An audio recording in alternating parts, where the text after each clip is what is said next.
आप सभी साथियों का स्वागत है दोस्तों मेरे हमारे इस नए वीडियो में, एक शानदार वीडियो में और एक अच्छी सी वीडियो में। ठीक है, देखिए आज हम पढ़ने वाले हैं कक्षा 10वीं के गणित की प्रश्नावली 5.1 को, जिसमें हमें पढ़ना है समांतर श्रेणी। ठीक है, बहुत ही प्यारा सा चैप्टर है, बहुत ही आसान सा चैप्टर है और हमारे बोर्ड एग्जाम के लिए बहुत ही महत्वपूर्ण चैप्टर है। इस बात का आप लोग ध्यान रखिएगा। ठीक है, तो आज की इस वाली वीडियो में हम पढ़ेंगे प्रश्नावली 5.1 की सारी सवालों को इसी चैप्टर में, इसी वीडियो में पूरी तरीके से खत्म कर देंगे। ठीक है, देखिए सबसे पहले हम ये जानेंगे कि समांतर श्रेणी क्या होती है। मैंने यहाँ पे लिखा हुआ है कि समांतर श्रेणी किसे कहते हैं। ध्यान से समझना, ऐसी श्रेणी जो लगातार तरीके से बढ़े या ऐसी श्रेणी जो लगातार तरीके से घटे उसे हम समांतर श्रेणी कहते हैं। ध्यान देना, मैं एक यहाँ पे श्रेणी ले लेता हूं। जैसे मेरे पास एक संख्या हो गई 2, जैसे मेरे पास एक संख्या हो गई 2।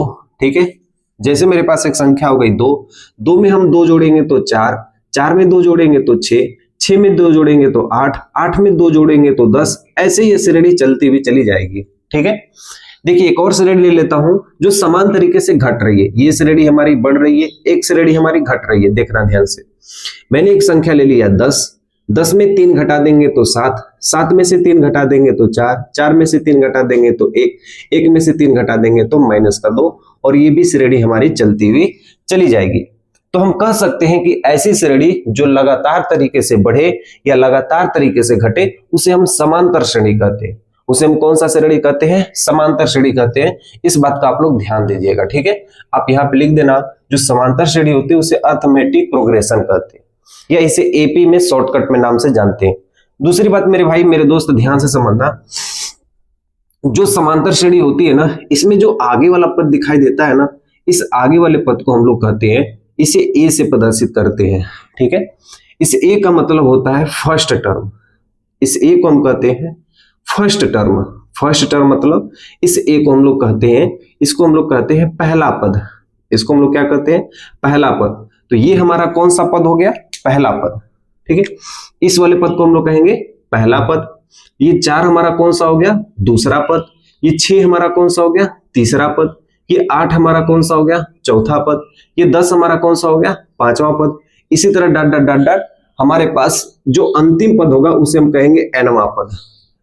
जो हमारा अंतिम पद होगा उसे एनवां पद। ठीक है, ऐसे लिख देना, इस अंतिम पद को हम लोग कहते हैं एनवां पद। ठीक, एनवां पद, या इसी को कहीं कहीं लिखा जाता है लास्ट टर्म। लास्ट टर्म कहा जाता है। ठीक है, तो इसको हम कहते हैं अंतिम पद या एनवां पद कहते हैं। ठीक है, तो ये हो गई हमारी समांतर श्रेणी कि ऐसी कोई श्रेणी जो समान तरीके से बढ़े और समान तरीके से घटे उसे हम समांतर श्रेणी कहते हैं। उसमें जो आगे का पहला पद दिखाई देता है उसे हम फर्स्ट टर्म कहते हैं, यानी पहला पद कहते हैं, और जो अंतिम वाला पद होता है उसे एनवां पद कहते हैं, या इसे कहीं कहीं लास्ट टर्म कहा जाता है। कहीं कहीं इसे एल से भी डिनोट करते हैं, कहीं कहीं एन ना देके कहीं कहीं एल भी दिया हुआ होता है। ठीक है, तो यही बातें आपको क्या करनी है? ध्यान देनी है। ठीक, इस समांतर श्रेणी के 2 पदों के बीच में जो अंतर होता है उसे हम सार्व अंतर कहते हैं। इस समांतर श्रेणी के बीच में 2 पदों के बीच में जो अंतर होता है उसे हम सार्व अंतर कहते हैं, इसे कॉमन डिफरेंस कहते हैं, इसे डी से प्रदर्शित करते हैं।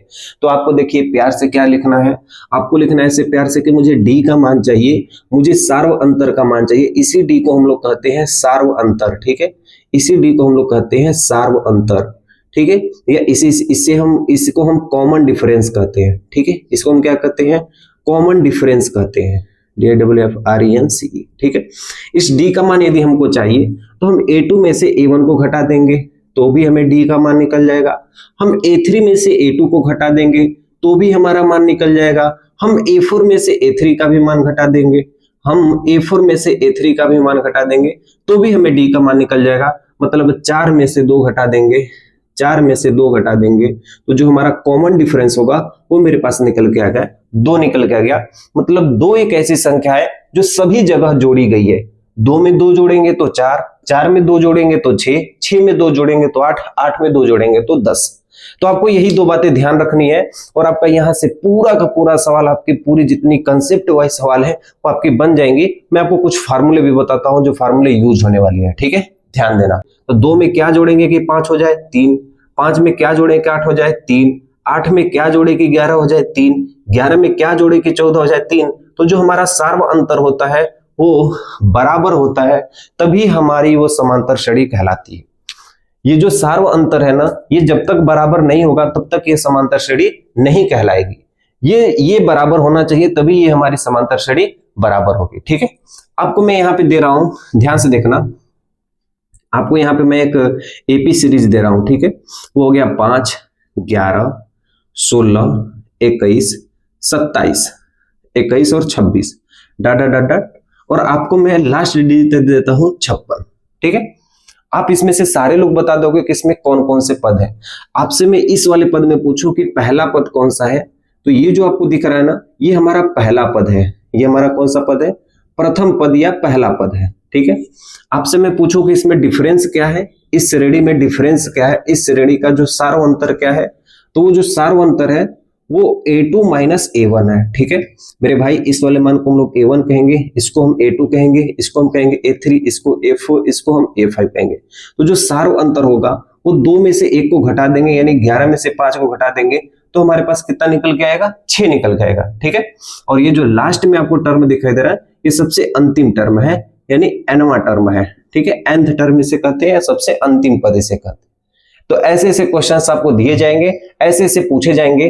आपको एक एपी सीरीज दे दी जाएगी, उसमें पहला पद पूछा जाएगा, उसका सार्व अंतर पूछा जाएगा, उसका अंतिम पद पूछा जाएगा। तो आप इस कंसेप्ट से इसको लगा सकते हो। ठीक है, ध्यान देना मेरी बातों को। जिसके पास कंसेप्ट पूरा तैयार है वो बच्चा ऐसे सारे क्वेश्चंस को हल करके चला जाता है, और आप लोग देखते रह जाते हो। इसलिए आपको कंसेप्ट मालूम नहीं होता है, इसलिए मैं सबसे पहले आपको कंसेप्ट बताऊंगा, फिर मैं चैप्टर्स के हर एक सवालों को पूरी ध्यान पूर्वक और पूरी अच्छी तरीके से आपको बताऊंगा, और वैसे ही ध्यान से आपको एग्जाम में भी उसे हल करनी है और आपको एक अच्छा सा नंबर लेके आना है। ठीक है, ध्यान देना। तो आपको सबसे पहले क्या करना है, ये सारी चीजें नोट करनी है। इसके बाद मैं बताता हूं कि जो एपी सीरीज की संरचना होती है वो कैसे होती है। ठीक है, ध्यान दीजिएगा।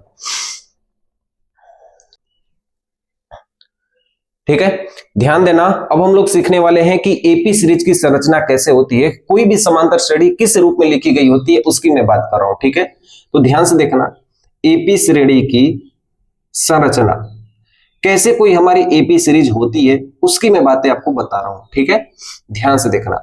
कोई भी हमारी जो एपी सीरीज होती है वो इस रूप में होती है, यानी हमारा पहला पद ए होता है, उसका अगला पद ए में सार्व अंतर को जोड़ देते हैं, a प्लस डी होता है। उसके बाद का अगला पद a प्लस 2d होता है। इसके बाद जो अगला पद होता है a प्लस 3d होता है। उसके बाद अगला पद हमारा डॉट डॉट डॉट डॉट ऐसे बढ़ते हुए चले जाते हैं, और जो सबसे अंतिम पद होता है, आप एक चीज ध्यान से देखना, ये जो हमें a दिखाई दे रहा है ये हमारा पहला पद है। ठीक है, ये हमारा फर्स्ट टर्म है। ये जो हमें दूसरा दिखाई दे रहा है ये हमारा सेकेंड टर्म है। ये जो हमें तीसरा दिखाई दे रहा है वो हमारा थर्ड टर्म है। ये जो हमें चौथा दिखाई दे रहा है ये हमारा फोर्थ टर्म है। ठीक है, आप यहाँ पे एक चीज देख रहे हैं कि यदि यहाँ पे 2 है तो यहाँ पे सार्व अंतर एक कम है, यदि यहाँ पे 3 है तो यहाँ पे 2 है, यदि यहाँ पे 4 है तो यहाँ पे 3 है। चौथे पद के लिए 3d, तीसरे पद के लिए 2d, दूसरे पद के लिए 1d, अगर पांचवें पद के लिए 4d। लेकिन आपको इसमें एक चीज कॉमन दिख रही है, वो है पहला पद। यहाँ भी a दिखाई दे रहा है, यहाँ भी a दिखाई दे रहा है, यहाँ भी a दिखाई दे रहा है। तो आपसे क्वेश्चन एक ही चीज पूछी जाती है nवां पद के लिए। ठीक है, nवां पद के लिए आपके क्वेश्चन पूछा जाता है। तो nवां पद में जो हमारा a है वो कॉमन होने वाला है, nवां पद में जो हमारा a है वो कॉमन होने वाला है, और 4 में से 1 घटा दोगे तो 3, उसी तरह n में से 1 घटा देंगे तो हमारा ये संख्या प्राप्त हो जाएगी, और सार्व अंतर से गुणा कर देंगे तो हमारे पास ये nवां पद का फार्मूला निकल जाएगा। ठीक है, तो देखो यही जो फार्मूला आपको निकल के मिला है, यही सबसे रामबाण है इस चैप्टर में, one of the best formula है, जो तुम्हारे चैप्टर की 50% सवालें इससे बन जाएंगी। 50% की सवालें इससे बन जाएंगी, तुम्हारे चैप्टर की 50% की सवालें बन जाएंगी। इससे इस बात का ध्यान रखना। तो ये जो फार्मूला लिखना है ये nवां पद के लिए फार्मूला लिखना है, nवां पद के लिए। ठीक है, nवां पद के लिए फार्मूला है a plus n minus 1 into D. तो आप इसी बातों को ध्यान रखिएगा, ये फार्मूला कहाँ से आया है, और यही फार्मूला हमें क्या करनी है, याद करनी है। ठीक है, तो इसमें जो a हमारा है वो पहला पद है, n मतलब हो गया पदों की संख्या हो गई, और d हमारा क्या है, सार्व अंतर है। ठीक है, आप ऐसे मान लिखना कि जो हमारा a है वो हमारा पहला पद है। ठीक है, जो हमारा n है वो टोटल पदों की संख्या है, टोटल पदों की संख्या या नंबर ऑफ टर्म है, और d हमारा डिफरेंस है यानी सार्व अंतर है, सार्व अंतर है। ठीक है, देखिए मान लेते हैं हमारे पास कोई एपी सीरीज है। ठीक है, एक हमारे पास समांतर श्रेणी है, हम कोई भी समांतर श्रेणी ले सकते हैं। जैसे देखो 4 में क्या जोड़ दे कि 10 हो जाए, 10। 4 में 6 जोड़ दिए तो 10 हो गया, 10 में 6 जोड़ दिए तो 16, 16 में 6 जोड़ दिए तो 22, 22 में 6 जोड़ दिए तो 28, डट डट डट डट ये संख्या हमारी बढ़ती हुई चली जा रही है। ठीक है, आपसे यदि क्वेश्चन यदि कोई पूछ दे, आपसे यदि ये क्वेश्चन कोई पूछ दे कि इसका 30वां पद क्या होगा, इसका 30वां पद क्या होगा, तो आप बैठ के इसे गिनोगे थोड़ी ना, पहला पद ये है, दूसरा ये है, तीसरा ये है, चौथा ये है, पांचवा ये है, छठवां, सातवां, आठवां, नौवां, 10वां, 11वां, 12वां, 30वां, ऐसे आप गिनोगे तो नहीं। उसके लिए एक फार्मूला बनाया गया। ठीक है, अभी मैं आपको याद करिए, आपको एक फार्मूला बताया हूं कि 30वां टर्म या कोई भी टर्म हो, nth टर्म के लिए एक फार्मूला होता है। T30 का यदि हमको मान चाहिए तो हम फार्मूला निकालेंगे। T30 का यदि हमें मान ज्ञात करना है तो हम फार्मूला निकालेंगे a plus n-1 into D. तो हमें दो चीजों का मान प्राप्त होना चाहिए, एक पहला पद और एक सार्व अंतर। ठीक है, तो इसमें पहला पद क्या है हमारे पास, इसमें पहला पद हमारे पास कितना है, 4 है। इसका जो सार्व अंतर कितना है, 10 में से 4 घटा देंगे तो हमारे पास सार्व अंतर कितना प्राप्त हो गया, 6। अब हम 30वां पद आसानी से निकाल सकते हैं। तो ध्यान से देखना, पहला पद कितना है, 4 है। n-1 मतलब 30 में से 1 घटा देंगे तो 29 हो जाएगा, और सार्व अंतर से गुणा कर देंगे 6 से, तो ये हमारा राइट आंसर आ जाएगा। ठीक है, 3 छक 18, 3 छक 18, 180 में से 6 घटा देंगे तो 174, और प्लस हमारे पास 4 हो गया, ये हमारे पास हो जाएगा 178। यानी ऐसे ऐसे हम बढ़ते जाएंगे, जो हमारा 30वां पद होगा वो 178 होगा। ठीक है, जो 30वां पद हमारा होगा वो 178 होगा। आप इस बात का ध्यान रखिएगा। ठीक है, आगे देखिए, ये तो हो गया हमारा nth टर्म के लिए फार्मूला। जो 30वां पद होगा वो हमारे पास कितना होगा, वो 178 होगा। ठीक है, देखिए आपके पास क्वेश्चन इस तरह पूछा जाएगा कि एपी श्रेणी का योग क्या होता है, एपी श्रेणी का योग क्या होता है। ठीक है, मैं आपको एक ही जगह जब लिखवा ही रहा हूं, जब पढ़ा ही रहा हूं, तो मैं सोच रहा हूं कि एक ही जगह जितना भी कंसेप्ट है इस चैप्टर का सारा एक ही जगह मैं बता दूं, फिर हम चैप्टर को आसानी तरीके से पढ़ेंगे, एकदम लाइन बाय लाइन एक एक सवालों को बेहतरीन तरीके से पढ़ेंगे। प्रीवियस ईयर के क्वेश्चन को भी पढ़ाऊंगा ताकि एग्जाम में आपको पता चले कि किस तरीके से क्वेश्चन पूछे जाते हैं। ठीक है, ध्यान देखिएगा, एपी सीरीज का योग मतलब सम ऑफ nth टर्म के लिए फार्मूला होता है, पदों के जितने संख्याएं हैं यानी n/2 बटा के पहला पद और nवां पद का योग कर देते हैं तो हमारे पास एपी श्रेणी का योग हमें प्राप्त हो जाता है।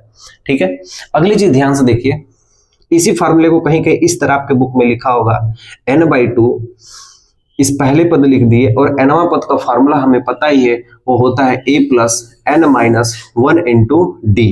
ठीक है, तो SN बराबर n/2, हमारे पास a प्लस a मिलके कितना बन जाता है 2a, और हमारे पास बच गया n-1 इंटू डी, और यही हमारा हो गया। दो फार्मूले यहां से निकल के आए, एक ये फार्मूला एक ये फार्मूला, दोनों फार्मूले स्टार लगा देना। एक्सरसाइज 5.3 की सारी सवालें इसी दो फार्मूले पे पूरी की पूरी सवालें बन जाएंगे।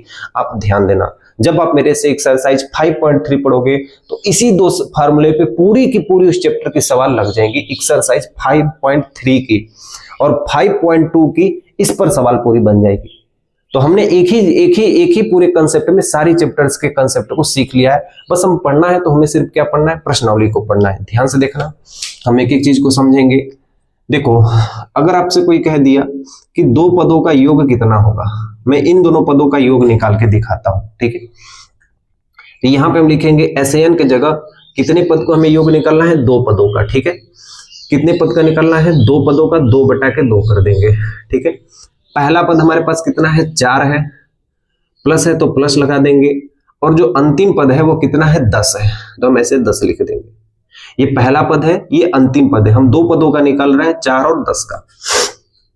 देखना, 2 से 2 काट दोगे तो हमारे पास कितना होगा, 1, और 10 में 4 जोड़ दोगे तो कितना होगा, 14, 14 एकम कितना होता है, 14। तो ये मेरे भाई निकल गया दो पदों का योग। ठीक है, आपसे मैं कहूं 10 और 4 जोड़ोगे तो कितना होगा, 14 होगा कि नहीं, और 14 हमारा आंसर है कि नहीं। आपसे मैं कह दूं कि 3 पदों का योग 16, 10, 4, 3 पदों का योग कितना होगा, तो ऐसे आप लिखना, 3 पदों के लिए योग के लिए S3 बराबर होगा n/2, कितना होगा, n/2 मतलब 3 बटा के 2। ठीक है, a मतलब पहला पद कितना है मेरे भाई, 4 है, और अंतिम पद कितना है, 16 है, और 16 में 4 जोड़ देंगे तो 20, 3/2 गुने कितना हो जाएगा 20। दूध हाँ में 20 होता है और 10 तिया कितना होता है 30 होता है। इन तीनों पदों को यदि आप जोड़ देंगे तो कितना आएगा 30 आएगा। ये 3 पदों का योग हो गया। ठीक है, मैं चौथे पद के योग का बता देता हूं कि 4 पदों का योग कितना होगा। 4 पदों का योग कितना होगा, तो जो 4 पदों का योग होगा ध्यान दीजिएगा वो होगा n/2 मतलब 4/2। पहला पद हमारे पास कितना है 4 है और जो चौथा पद है हमारे पास कितना है 22 है। जोड़ घटा देंगे तो हमारा राइट आंसर आ जाएगा। ये हमारा हो जाएगा 2 और 22 4 हो जाएगा हमारे पास 26 और 26 दुना का कितना होता है 52। यानी 4 पदों को जोड़ोगे तो हमारे पास कितना आंसर आएगा 52। आपको 100 पद कहेगा, आप 100 पदों को भी योग कर सकते हो। इस बात का आप लोग ध्यान रखना। ठीक है, क्लियर यहां तक। ठीक है, तो चलिए शुरुआत करते हैं एक्सरसाइज 5.1 की पहली सवाल को। तो आपको वहां पे ऊपर पहली सवाल दिख रही है। देखिए क्वेश्चन हमसे ये कहा गया है कि प्रत्येक किलोमीटर के लिए जो टैक्सी का किराया है वो प्रथम किलोमीटर के लिए 15 रुपए है और जैसे जैसे आप आगे बढ़ते जाओगे उसमें 8-8 रुपए जुड़ते जाएंगे। यानी हर एक किलोमीटर के लिए आपको 8-8 रुपए अलग से देने पड़ेंगे। ठीक है, 15 रुपए तो आप देंगे ही लेकिन 8 रुपए आप अलग से देंगे। यानी मेरी बातें ध्यान से समझना। मान लेते हैं कि ये जो छोटका सा आदमी प्यारा सा आदमी दिख रहा है ये आप हो। ठीक है, और ऐसे आप कहीं जा रहे हो टैक्सी में तो आपने 1 किलोमीटर चला और 1 किलोमीटर के लिए आपने जो पैसे दिए उस ऑटो वालों को वो 15 रुपए दिए। ठीक है, उसके अगले किलोमीटर में यदि आपने गए, उसके आगे 1 किलोमीटर यदि आप गए तो आपको टैक्सी को 15 रुपए तो देंगे ही, 8 रुपए अलग से देंगे। यानी 15 8 यदि जोड़ देंगे तो हमारे पास हो जाएगा 23। आप उसको 23 रुपए देंगे। ठीक है, यदि आगे के आप 1 किलोमीटर गए, ठीक है, तो आप तो 23 रुपए देंगे लेकिन उसमें 8 रुपए और अलग से देंगे। यानी हमारे पास हो जाएगा 8 3 11 यानी 31 रुपए आप उसको दोगे। ठीक है, यदि आप अगले 1 किलोमीटर गए तो 31 में 31 रुपया तो दोगे ही लेकिन उसमें 8 रुपए अतिरिक्त किराया आप दोगे यानी 39 रुपए आप दोगे। तो ऐसे ये श्रेणी चलती जाएगी। हमें ये ज्ञात करना है कि क्या ये समांतर श्रेणी है कि नहीं है। तो भाई ये इसी तरह दिख रहा है कि ये समांतर श्रेणी है। 15 में 8 जोड़ोगे तो 23, 23 में 8 जोड़ोगे तो 31, 31 में 8 जोड़ोगे तो 39। ठीक है, तो इसी को हम सीक्वेंस में अच्छे तरीके से और यहां पे हम इसे हल करते हैं। ठीक है, ध्यान दीजिएगा। ऐसे लिखेंगे हल, ऐसे हम लोग लिखेंगे पहला का हल। ठीक है, लिखेंगे कि माना, हम लोग लिखेंगे ऐसे कि माना प्रथम किलोमीटर का जो किराया है वो 15 रुपए है। ठीक है, वो प्रथम किलोमीटर का किराया है वो 15 रुपए है और अतिरिक्त किराया जो है वो अतिरिक्त किराया जो है ऑटो का जो अतिरिक्त किराया है वो 8 रुपए है। तब हमारी जो श्रेणी बनेगी वो हर एक किलोमीटर के लिए बनेगी। जो हमारी एपी श्रेणी बनेगी, अभी एपी श्रेणी नहीं कहेंगे, सिर्फ हम श्रेणी कहेंगे। जो हमारी श्रेणी बनेगी वो तो पहले तो आप 15 रुपए दे रहे थे, 15 में 8 आप जोड़ के दे रहे हो 23 दे रहे हो, 23 में 8 जोड़ के दे रहे हो 31 दे रहे हो, 31 में 8 जोड़ के दे रहे हो 39 दे रहे हो। ऐसे अलग अलग किलोमीटर के लिए आप जैसे जैसे बढ़ता जाएगा वैसे वैसे आप रुपए देते हुए चलोगे। ठीक है, सबसे पहले हम क्या करेंगे इसका, हमें क्वेश्चन में ये कहा गया है कि आपको जांच करना है कि समांतर श्रेणी है कि नहीं है। आपको ये चीजें ज्ञात करनी है। तो सबसे पहले समांतर श्रेणी में ज्ञात करने के लिए हम ये देखेंगे कि इसके बीच का सार्वंतर समान है कि नहीं है। तो हम यहां पे निकालेंगे, ऐसे आप लिख देना, इसका प्रथम पद कितना है, प्रथम पद कितना है 15 है। और ऐसे हम लिखेंगे सार्व अंतर इसका कितना है, इसका सार्व अंतर कितना है, सार्व अंतर यानी डी का मान कितना है। तो डी का मान मेरे भाई हम लोग 2-3 मान निकालेंगे। जैसे D1 का मान यदि हमें चाहिए तो इसको हम कहते हैं A1, इसको हम लोग कहते हैं A2, इसको हम कहते हैं तीसरा पद, इसको हम लोग कहते हैं चौथा पद। ठीक है, तो यदि हमें D1 का मान चाहिए तो A2 में से A1 को हम लोग घटाएंगे। ठीक है, तो A2 में से A1 को घटाएंगे तो 23 में से 15 को घटाएंगे तो हमारे पास आएगा आंसर जो आएगा वो 8 आएगा। हम यहाँ पे D2 का मान निकाल लेते हैं यानी दूसरे सर्वांतर का मान निकाल लेते हैं। तो हमारे पास A3 - A2 होगा। ठीक है, याद रहे ये यदि मान 2 है तो ये 3 होना चाहिए, यदि ये 1 है तो यहाँ पे 2 होना चाहिए, 1 अधिक होना चाहिए। ठीक है, तो ये हो जाएगा A3 - A2 हो जाएगा। तीसरा पद हमारे पास कितना है 31 है और दूसरा पद हमारे पास कितना है 23 है। 31 में से 23 घटा देंगे तो 8 आ जाएगा। ठीक है, ध्यान देना।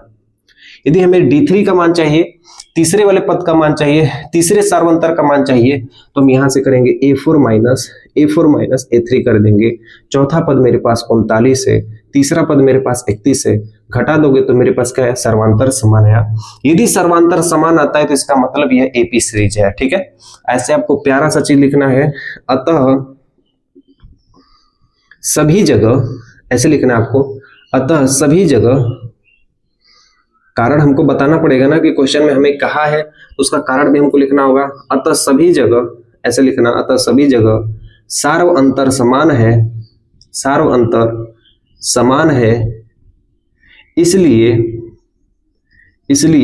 यह एपी श्रेणी है, यह एक समांतर श्रेणी है। ऐसे आपको क्या करनी है, लिख देनी है प्यारा सा। और सिर्फ हमारा क्वेश्चन का जो हल है 1 2 3 4 5 6 7 8 लाइन में हमारा क्वेश्चन का आंसर निकल गया और हमने कंसेप्ट भी सीख लिया कि कैसे इसे बनाया जाएगा। ठीक है, अगली सवाल देखिए, क्वेश्चन नंबर प्रश्नावली 5.1 की पहले की दूसरी सवाल देखिए क्या दिया गया है। किसी बेलन में उपस्थित हवा की मात्रा जबकि वायु निकालने वाले पंप में प्रत्येक बार बेलन की शेष हवा का 1/4 भाग निकाल देता है, तो हमें ज्ञात करना है कि यह एपी सीरीज है कि नहीं है। यदि एपी सीरीज है तो उसका हमें कारण भी बताना है। मेरी बातें ध्यान से समझना। पहले तो आप में से सभी लोग जानते हो कि बेलन का मतलब जो रोटी बनाई जाती है वो वाला है, लेकिन वो वाला बेलन नहीं है। ठीक है, ध्यान देना। बेलन कुछ इस तरीके से होता है, ये आपको दिख रहा है ना, ये बेलन है। ठीक है, मेरी बातें ध्यान से समझना। इसमें आप कुछ फार्मूले याद कर लो। बेलन का मतलब इसमें जो कितना पानी आप इसमें भर सकते हो उसको हम कहते हैं बेलन का आयतन। जो बेलन का आयतन होता है ना वो पाई आर स्क्वायर एच होता है। ठीक है, जो बेलन का वक्र पृष्ठ मतलब इसके बाहर की ओर कितना हम पेंट कर सकते हैं उसको हम कहते हैं वक्र पृष्ठ। उसको हम क्या कहते हैं, वक्र पृष्ठ कहते हैं। वक्र पृष्ठ का फार्मूला होता है 2 पाई आर एच। इधर भी हम पेंट कर दें, ऊपर भी हम पेंट कर दें, नीचे भी पेंट करते हैं, उसे हम कहते हैं संपूर्ण वक्र पृष्ठ। उसे हम कहते हैं संपूर्ण वक्र पृष्ठ। ठीक है, संपूर्ण वक्र पृष्ठ कहते हैं। ठीक है, संपूर्ण वक्र पृष्ठ में ये तो हमारे पास 2 पाई आर एस तो होगा ही होगा, ऊपर का भी रंगेंगे नीचे का भी रंगेंगे, इसलिए हम यहाँ पे पाई आर स्क्वायर मतलब 2 क्षेत्रफल हम और ले लेंगे और हमारे पास जो संपूर्ण वक्र पृष्ठ का क्षेत्रफल आएगा दोनों में हम कॉमन ले लेंगे तो 2 पाई आर हमारे पास कॉमन हो जाएगा, h प्लस आर हमारे पास बीच में हो जाएगा, ये हमारा फार्मूला बन जाएगा। ठीक है, ये हमारे पास 3 फार्मूले हैं। इस 3 फार्मूले को ध्यान रखना। जब मैं आपको जियोमेट्री पढ़ाऊंगा तो मैं आपको सारे फार्मूले को डिटेल में बताऊंगा। ठीक है, बस आपको फार्मूले इसको ध्यान रखते हुए चलना है। ठीक है, ध्यान से देखिए, हमसे क्वेश्चन में ये कहा गया है कि मान लेते हैं ये मेरे पास एक बेलन है। ठीक है, मान लेते हैं कि ये मेरे पास क्या है, एक बेलन है और ये बेलन मान लेते हैं कि एक एलपीजी है। एलपीजी मतलब liquefied petroleum gas. Liquefied petroleum gas जो हम लोग घर पे गैस भरवाते हैं ना उसे हम कहते हैं एलपीजी कहते हैं। ठीक है, उसे एलपीजी कहते हैं। तो ध्यान से देखना, मान लेते हैं क्वेश्चन हमसे ये कहा गया है कि इसमें से 1/4 भाग हवा निकलती है। ठीक है, क्वेश्चन हमसे देखिए ध्यान से क्या कर रहा है। क्वेश्चन वाला भी चालाकी हमसे ये किया है, ये नहीं कह रहा है कि क्वेश्चन का 1/4 भाग निकलता है, इसमें 1/4 भाग निकलता है। क्वेश्चन हमसे ये कह रहा है कि इसमें 1/4 भाग निकल रहा है, जो शेष है उसका 1/4 भाग उसमें से निकल रहा है। इसके कहने का मतलब, इसके लैंग्वेज को ध्यान दीजिएगा, क्या हमसे क्वेश्चन कर रहा है। मान लेते हैं कि टोटल में 1 किलो गैस भरी हुई, इस टोटल में 1 किलो गैस भरी हुई। तो क्वेश्चन हमसे कह रहा है मान लेते हैं 1 किलो है, 1 किलो में इसका 1/4 भाग यदि निकाल दोगे तो हमारे पास कितना बचेगा, 3/4 भाग। ठीक है, 4 एकम 4, 4 में से घटाओगे तो 3/4 भाग निकलेंगे। ठीक है, यहां तक तो ठीक है। अगली बात में हमसे ये कह रहा है कि जो शेष भाग है ना, जो 3/4 है ना, इसका जो ये 3/4 हमारे पास है ना, अब हमारे पास कितना बचा हुआ है, 3/4 भाग।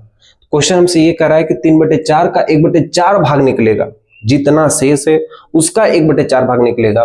तो हम क्या करेंगे, 3/4 में से 1/4 का गुणा कर देंगे और ये हमारे पास हो जाएगा 3/16। इतना मान निकल रहा है, इसलिए जो हमारा मान होगा, इन दोनों का जो लसा होगा वो हमारे पास 16 होगा। 4 चौके 16 और 4 तिया 12 और यहाँ पे 16 एकम 16, 1 तिया 3 और हमारे पास हो जाएगा 9/16।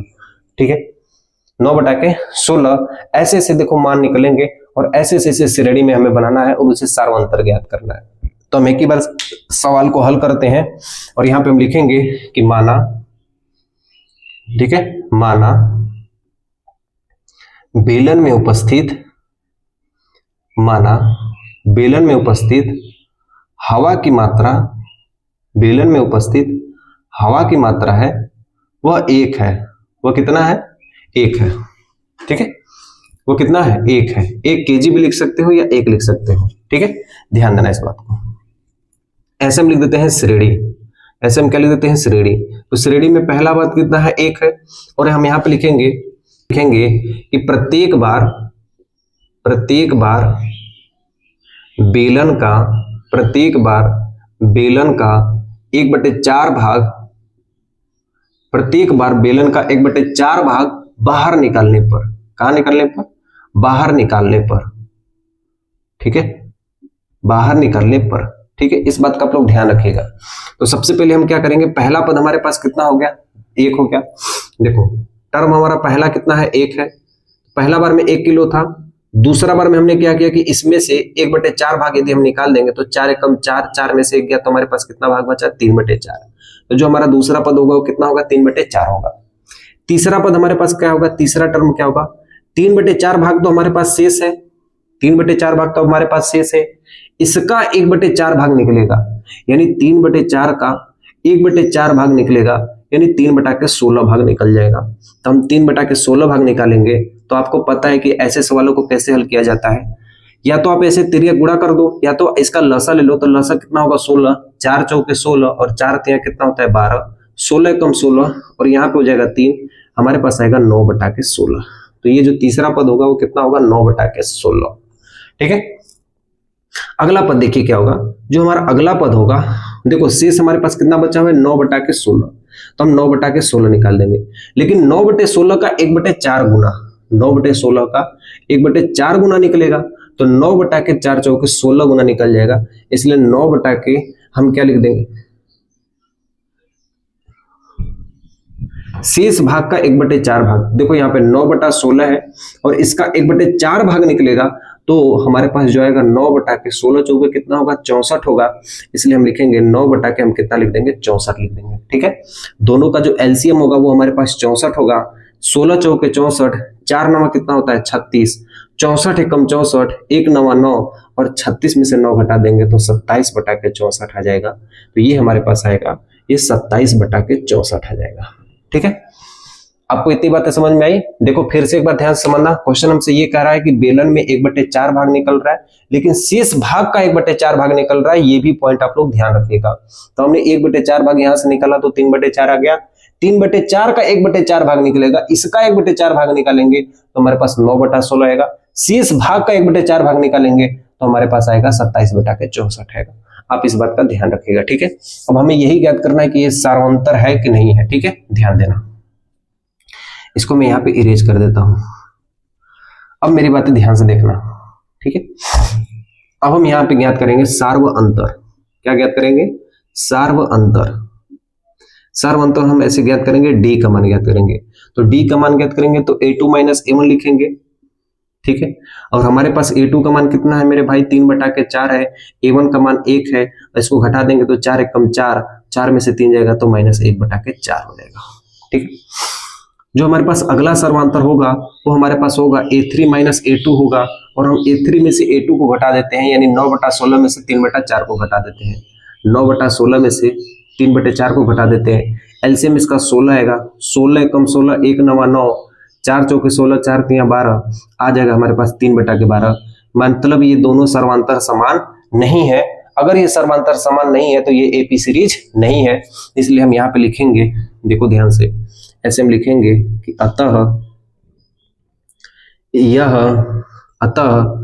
यहां प्यारा सा चीज लिखना है, सार्व अंतर समान नहीं है। सार्व अंतर समान नहीं है, इसलिए यह एपी नहीं है। इसलिए यह एपी नहीं है। इस बात का आप लोग ध्यान रखिएगा। तो कितना प्यारा सा क्वेश्चन था और कितना बढ़िया सा क्वेश्चन था और कितना हमने आसानी तरीके से इसको समझा है और इसे हमने इसको क्या किया है? लगाया है। मैं आपसे पहले ही कहा हूं कि शुरुआत में ही 2-4 सवाल ऐसे दे दी गई है जो थोड़ा सा पहले नहीं देना चाहिए, बाद में देना चाहिए। तो मैं आपको जो पढ़ा रहा हूँ क्रम से पढ़ा रहा हूँ। आगे पीछे यदि पढ़ाता तो आप आगे पीछे नोट कर देते अपने फेयर में और वो अच्छा नहीं लगता, इसलिए मैं डायरेक्ट ही सीधे सीधे सवालों को बताते हुए चल रहा हूँ। ठीक है, ध्यान देना। तो ये हमने पढ़ाया समांतर श्रेणी की पहली की दूसरी सवाल। इसके बाद हम लोग पढ़ेंगे समांतर श्रेणी की पहली की तीसरी सवाल। और इस सवालों को देखिए हमने कितने लाइन में हल किया है, 1 2 3 4 5 6 7 8 लाइन में हमने इसको हल कर दिया है। ठीक है, ध्यान देना। तो हम चलते हैं प्रश्नावली 5.1 के पहले की तीसरे सवाल। ठीक है, देखिए अगला क्वेश्चन हमसे कहा गया है कि प्रत्येक मीटर की खुदाई के बाद एक कुआं खोदने में आई लागत, जबकि प्रथम मीटर की खुदाई की लागत 150 रुपए है और बाद में प्रत्येक मीटर की खुदाई की लागत 50 रुपए बढ़ा दी जाती है। यानी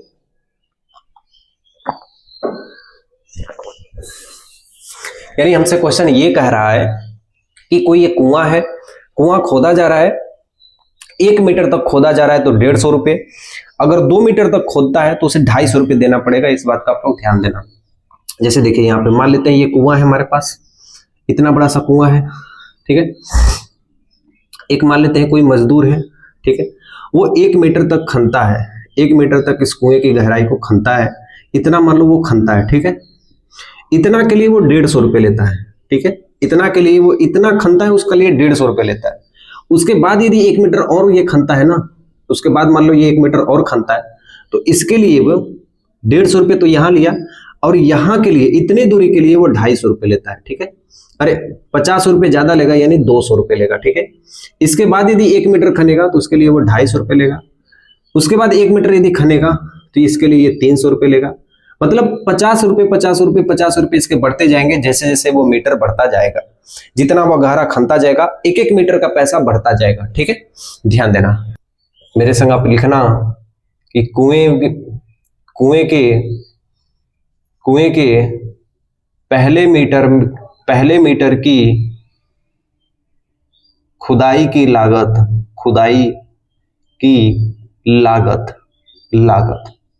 खुदाई करने में जो लागत लगी है वो कितना रुपए लगे हैं, 150 रुपए लगे हैं। ठीक है, आपको नोट्स मिल जाएगा, इसका सारा नोट्स आपको डिस्क्रिप्शन में दे दूंगा, आप वहां पे सारा नोट्स ले लोगे, लेकिन बेहतरीन होगा कि आप खुद से इसको नोट्स बनाइए। ठीक है, उसके बाद दूसरे मीटर की खुदाई की लागत, आप ऐसे लिखना मेरे संग, खुदाई की लागत जो होगी वो 150 रुपए में 50 रुपए जोड़ दोगे तो टोटल कितना रुपए हो जाएंगे, 200 रुपए। ठीक है, ऐसे लिखना, तीसरे मीटर की खुदाई की लागत में 200 रुपए में 50 रुपए जोड़ दोगे तो टोटल कितना हो जाएगा, 250 रुपए हो जाएगा। तब जो हमारी श्रेणी बनेगी वो हमारी बनेगी 150 प्लस 150 बनेगी, 200 बनेगी, 250 बनेगी, 300 बनेगी, ऐसे करके ये श्रेणी बनती हुई चली जाएगी जितना मीटर तक वो खनेगा। क्वेश्चन हमसे ये कहा है इसका सार्व अंतर ज्ञात कीजिए, तो हम यहाँ पे लिखेंगे सार्व अंतर यानी डी का मान।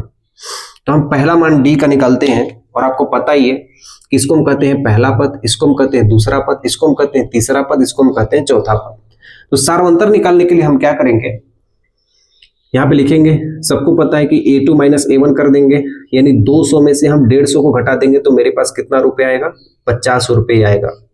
इसका सार्वंतर ज्ञात करते हैं, यानी d2 का मान निकालते हैं तो हमारे पास आएगा a3 माइनस a2 आएगा, और तीनों में से 2 को घटा देंगे, यानी मैं कह रहा हूं 250 में 200 को घटा देंगे तो हमारे पास भी कितना आएगा, 50।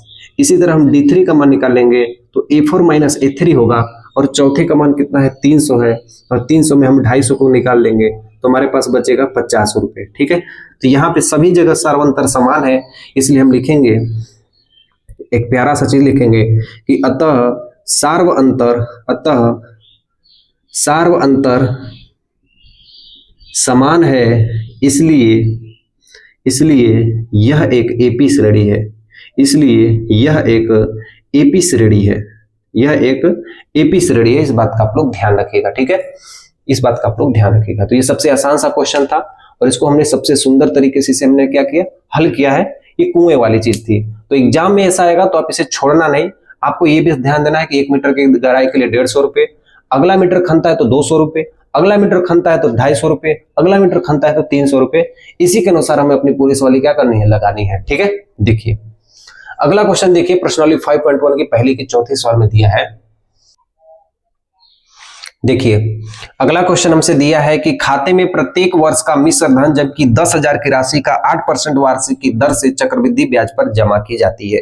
यानी आप 10,000 रुपए लेके गए और बैंक वाला आपसे कहा कि 8% की दर से आपको राशि दी जाएगी। इसका मतलब है कि जो राशि जमा हो रही है वो चक्रवृद्धि ब्याज पे जमा हो रही है। अब इसका पूरा कंसेप्ट मैं आपको सिखाता हूं, पहले आप ध्यान से देखिएगा, ठीक है।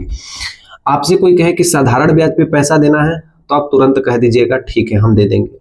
लेकिन आपसे यदि कोई कहे कि चक्रवृद्धि ब्याज पे आपको पैसा ले रहा हूं, चक्रवृद्धि ब्याज से आपको मैं उधार दे रहा हूं, तो आप कभी भी उससे पैसे मत लीजिएगा, ठीक है। अगर आपसे कोई कहे कि चक्रवृद्धि ब्याज पर आपको पैसे दिया जा रहा है तो आप उससे कभी भी पैसे मत लेना, क्योंकि जो चक्रवृद्धि ब्याज होती है ना वो ब्याज पर ब्याज दिया जाता है और साधारण ब्याज में ब्याज पर ब्याज नहीं दिया जाता है। मेरे कहने का मतलब है कि यदि आप किसी से 100 रुपए लेते हो और 10% का ब्याज से आप लेते हो, तो यदि 1 साल के बाद यदि आप उसे दोगे तो 110 रुपए, उसके अगले साल के बाद दोगे तो 120 रुपए, उसके अगले साल बाद देखो तो 130 रुपए, 10-10 रुपए हमारे बढ़ते जाएंगे, बस 1 साल में 10 रुपए बढ़ेंगे।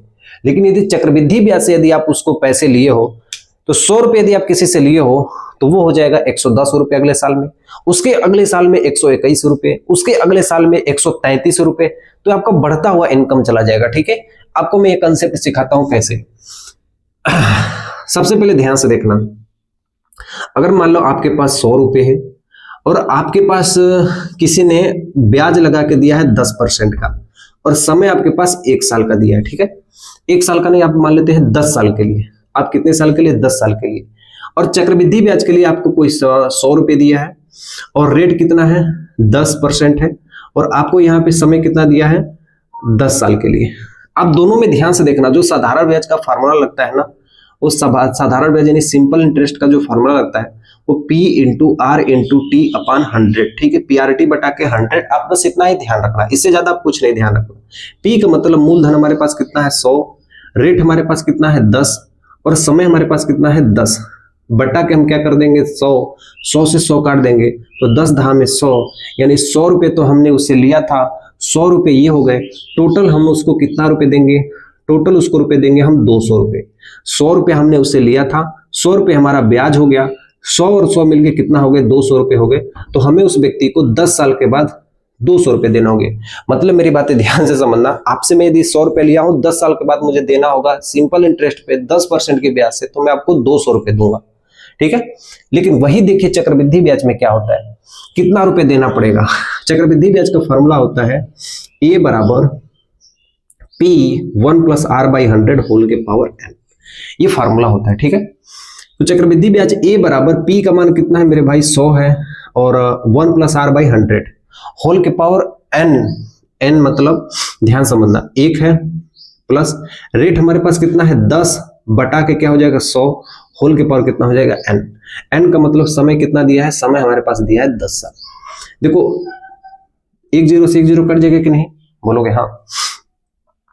A बराबर 100 गुने, देखो 10 से कम 10 से 11 बटा के 10। अब इसका देखो 10 के पावर लगा दो, देखो 100 तो है ही आपके पास, मेरी बातें ध्यान समझना, 100 रुपए तो आपके पास है ही। अब 11 का 10 गुना, 11 का 10 गुना, और समझो कि कितना ये संख्या होगी। मेरे ब्लैक बोर्ड पे इसका जगह नहीं बचेगा, मेरे ब्लैक बोर्ड पे इसका जगह नहीं बचेगा। सिर्फ आप 100 रुपए से सोचिए, 100 रुपए से सोचिए कि आपके पास कितना रुपए देना पड़ेगा। ध्यान से देखना मेरी बातों को। ये हो गया 100 गुणे आप करोगे 11 बटा के 10 गुणे 11 बटा के 10 गुणे 11 बटा के 10 गुणे 11 बटा के 10, ऐसे आप 10 बार करोगे। आप 10 बार करोगे, 2 ही बार में ये वैल्यू कट जाएगी। आप सोच लोगे कितना रुपए आपको देना पड़ेगा। 11 गुणे 11 गुणे 11 गुणे 11 गुणे 11 गुणे 11 गुणे 10 बार आप जितना करोगे उतना आपको पैसा देना पड़ेगा। तो ये अमाउंट आएगा ना वो ज्यादा आएगा। तो साधारण ब्याज पे पैसे ले लेना, चक्रवृद्धि ब्याज पे पैसे मत लेना, क्योंकि इसके ब्याज पे ब्याज आपको दिया जाता है चक्रवृद्धि ब्याज पे, ठीक है। ध्यान देना। क्वेश्चन हमसे ये कहा गया है कि क्वेश्चन हमसे कहा गया है कि खाते में प्रत्येक वर्ष का मिश्र धन 10,000 रुपए की 8 वर्ष की वार्षिक दर से चक्रवृद्धि ब्याज ज्ञात कीजिए। क्वेश्चन एकदम आसान है, एकदम नॉर्मल सा क्वेश्चन है। देखिए क्वेश्चन ये हमसे कहा गया है कि मान लो कोई बैंक है आपका, आप उस बैंक में गए, आपके पास 10,000 रुपए, बैंक कहता है कि 8% के चक्रवृद्धि ब्याज आपको दिया जाएगा। तो इसका मतलब ये हुआ मेरे भाई कि जो CI होगा, जो अमाउंट होगा आपका, वो पहले साल पे कितना होगा। मतलब इसी फार्मूले पे हम रखते हैं, इसी फार्मूले पे। तो प्रिंसिपल हमारे पास कितना है, 10,000 रुपये है, ठीक है। 1 प्लस रेट हम कितना लगा रहे हैं, 8% लगा रहे हैं, बटा के कितना हो जाएगा 100। कितने साल के लिए, हर एक साल के लिए, मतलब 1 साल लगा देंगे, ठीक है। मेरी बातें ध्यान से समझना, ये हमारे पास हो जाएगा 10,000 गुने 100 एकम 100 प्लस 8 हो जाएगा 108 बटा के 100।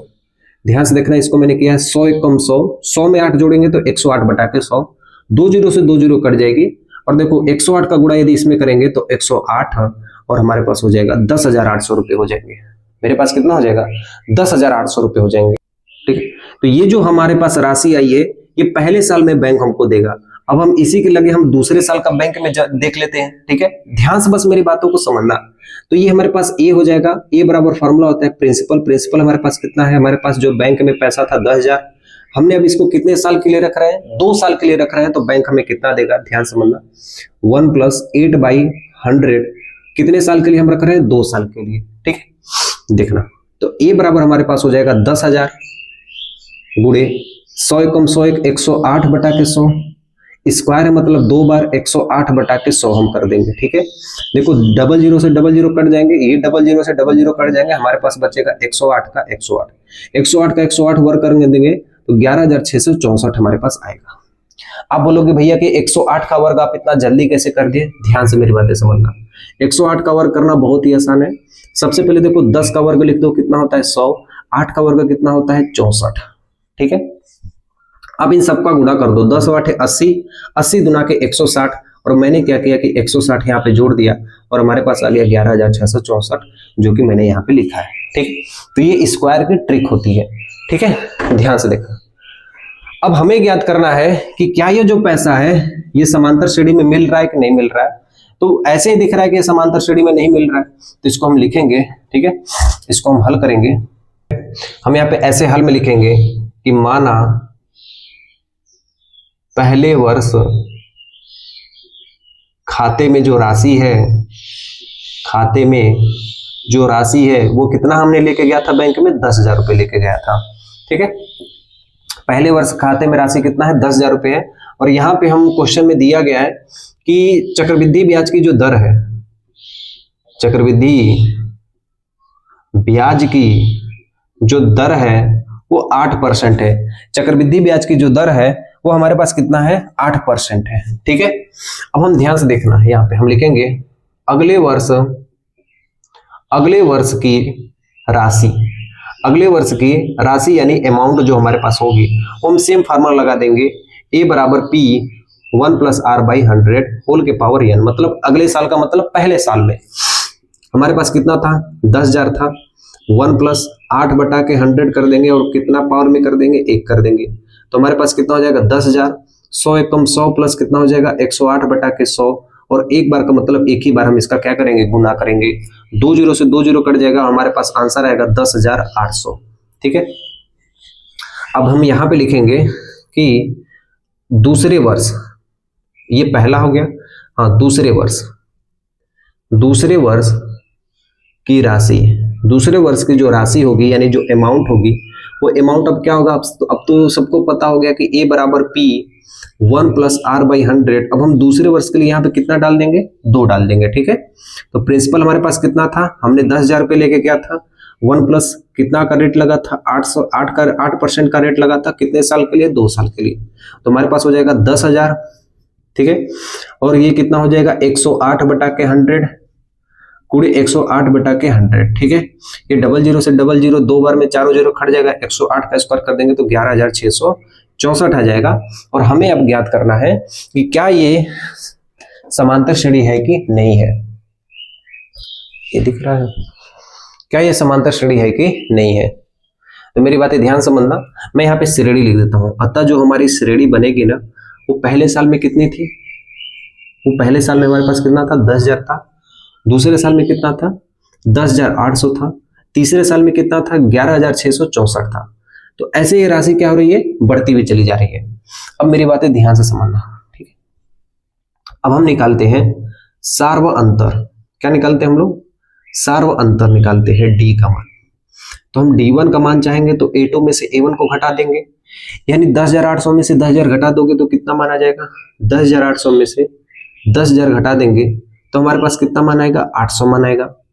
हम दूसरा एक सर्वांतर निकालते हैं, A3 minus A2, A3 minus A2, A3 का मान कितना है 11,664, 11,664 माइनस कितना है 10,800, 10,800 को घटा देंगे तो 11 में से 10 गया 1, 16 में से 8 गया 8, 64 को 000 से घटाओगे 64 आएगा, यानी 800 हमारे पास कितना क्या 64।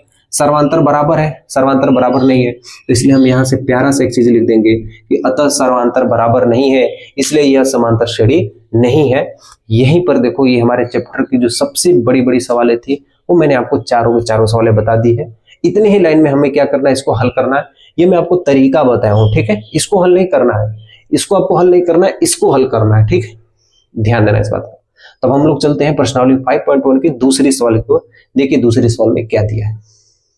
तीनों की तीनों सवालें लिख दिया हूं, हालांकि आपको ऊपर दिख रही होगी सवाल, ठीक है, तो ये मैं अपने समझने के लिए यहाँ पे सवाल लिखा हूं, इसको बात को ध्यान देना।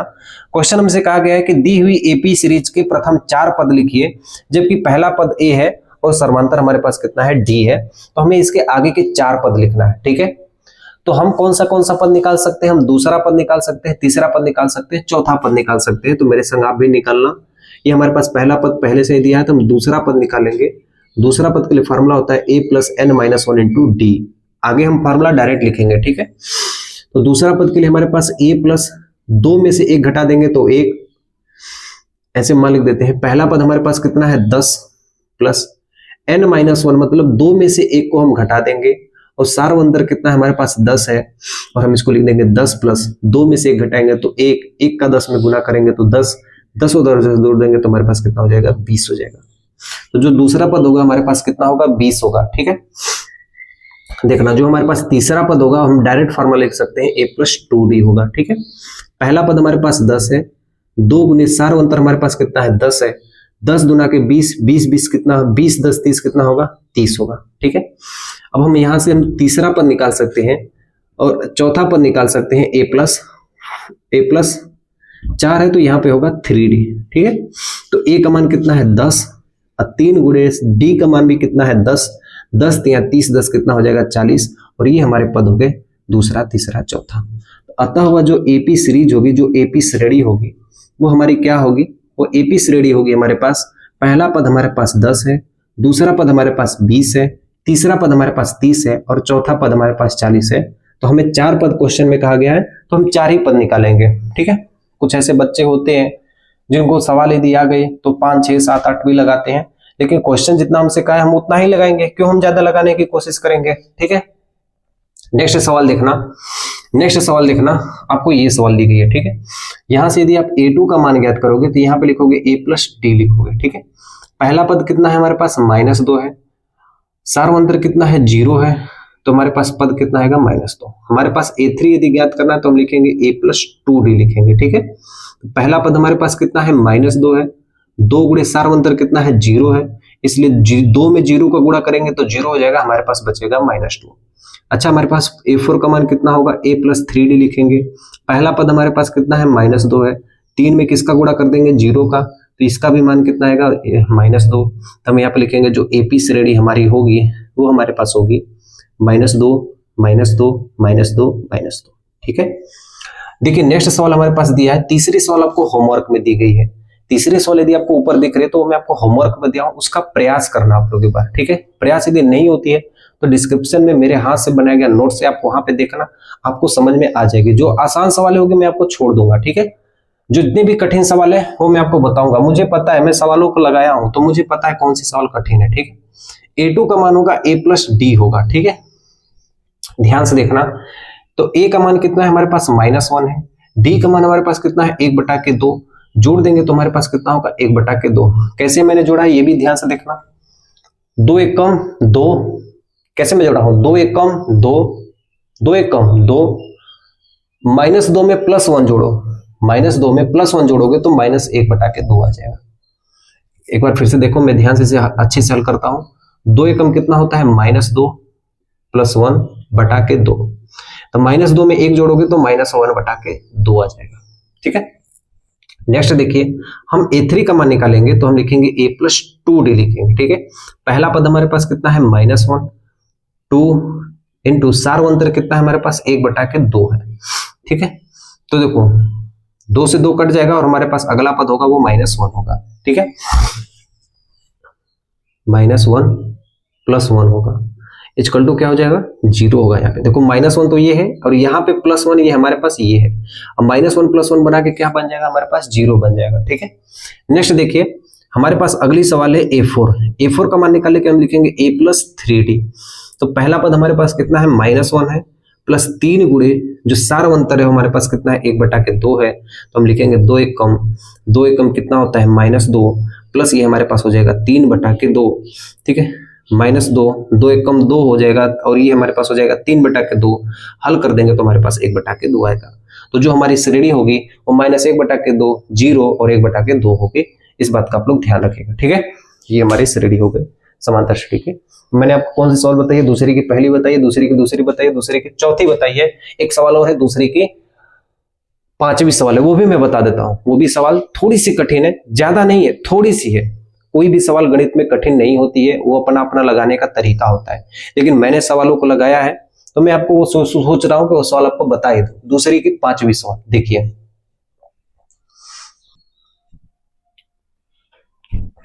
ठीक है, तो ये है दूसरा का 5वां सवाल। देखिए हम यहाँ पे क्या ज्ञात करेंगे, हम सबसे पहले हम दूसरा पद ज्ञात करेंगे। तो दूसरा पद के लिए फार्मूला क्या है A + D। A का मान हमारे पास कितना है 1.25 है और D का मान हमारे पास कितना है -0.25 है। ठीक है, इसको हम क्या करते हैं प्यार से एकदम हल करते हैं। 1.25 प्लस का गुणा माइनस में होगा तो -0.25 हो जाएगा और हम दोनों वैल्यू को जोड़ देंगे 25 और 25 कितना हो जाएगा 50, तो -1.50 हो जाएगा। ठीक है, इसी तरह हम A3 का मान निकालेंगे तो A3 का फार्मूला होता है A + 2D होता है। पहले पद का मान हमारे पास है -1.25 प्लस 2 गुणे सार्वंतर हमारे पास कितना है -0.25 और हम इसका क्या कर देंगे गुना कर देंगे। तो -1.25 प्लस 25 दुना के कितना होता है 50, इसलिए हम डायरेक्ट लिख देंगे माइनस का 50 दशमलव में। ठीक है, तो 50 और 25 कितना होते हैं 75 होते हैं, तो माइनस का 1.75।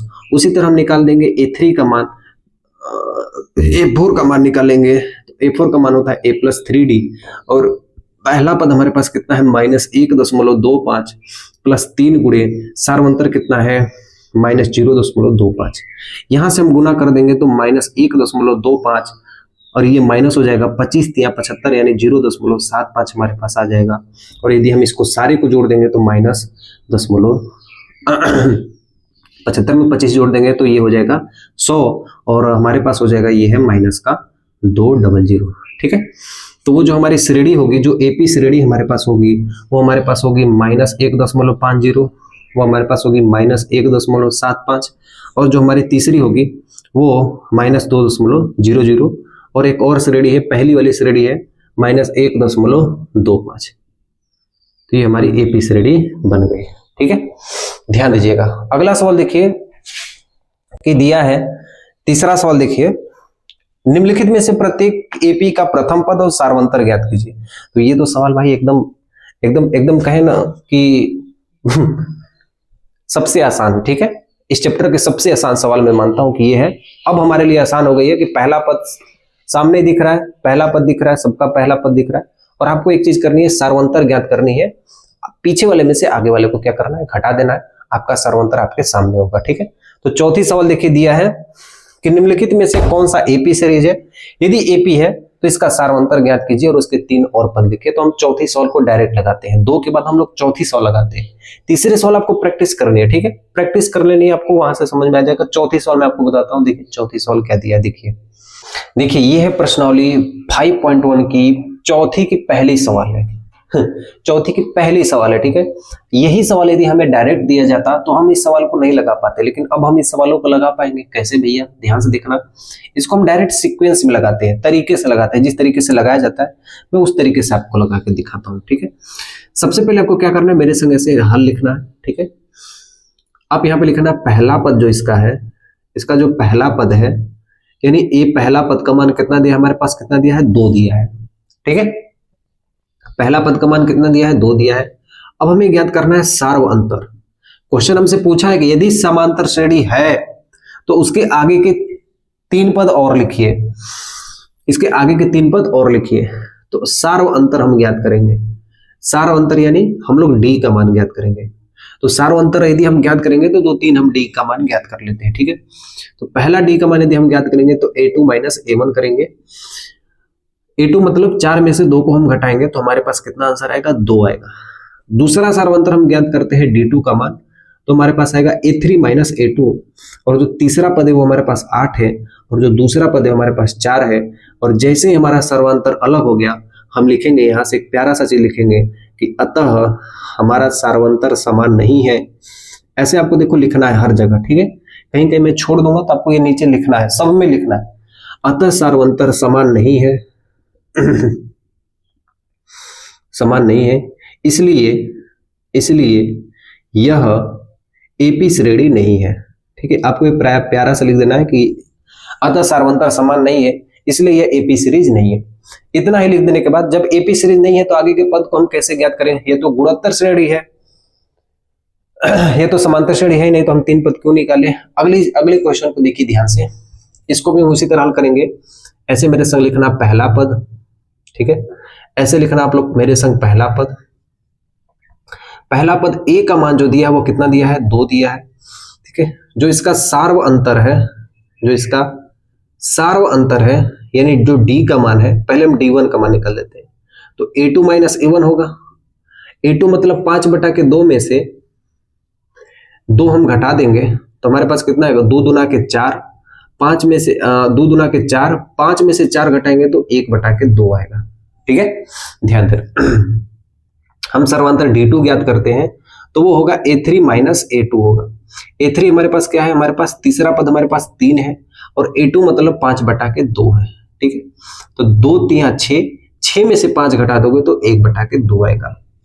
तो क्या आपको दिख रहा है कि सारी जगह हमारा क्या है, समांतर श्रेणी समान है। इसी तरह आप d3 का भी मान निकाल लेंगे।